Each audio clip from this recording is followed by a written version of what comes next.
আচ্ছা, কষে দেখি 12 দুয়ের অঙ্ক। একটি চামড়ার বল তৈরি করতে 17.50 টাকা হিসেবে 431.20 টাকা লেগেছে। বলটির ব্যাসের দৈর্ঘ্য কত হবে? তাদের চামড়ার বলের সমগ্র তল ক্ষেত্রফল কী হবে?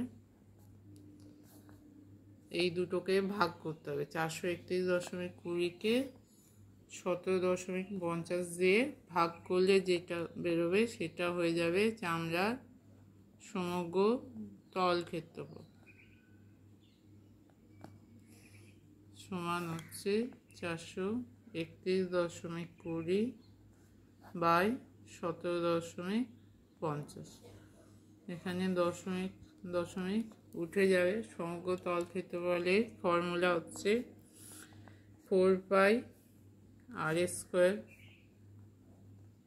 43,120 বাই 17.50। শূন্য কেটে যাবে। 4 হচ্ছে 22/7 r স্কোয়ার সমান এদিকে যা আছে থাকবে। তাহলে r স্কোয়ার সমান হবে 43,120 বাই 175 গুণিতক 7 বাই 22 গুণিতক 1/4। আচ্ছা, বা এখানে 11 দিয়ে কাটলে হচ্ছে 2, 11 দিয়ে কাটলে হবে 3, 11, 33, 101, 9, 11, 99, 22,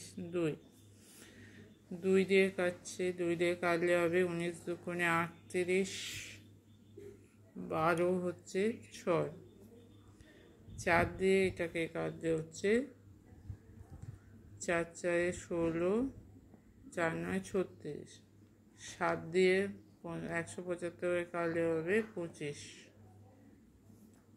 তাহলে আর স্কোয়ার সমান হচ্ছে 49 বাই 25 সমান 7/5 স্কোয়ার।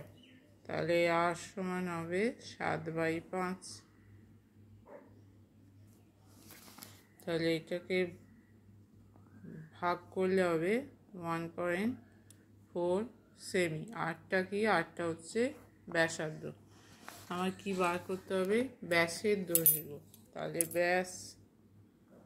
ব্যাস সমান কি হয়? ব্যাসার্ধের দ্বিগুণ 2r, 2 গুণিতক 1.4 সেমি সমান হচ্ছে 2.8 সেমি।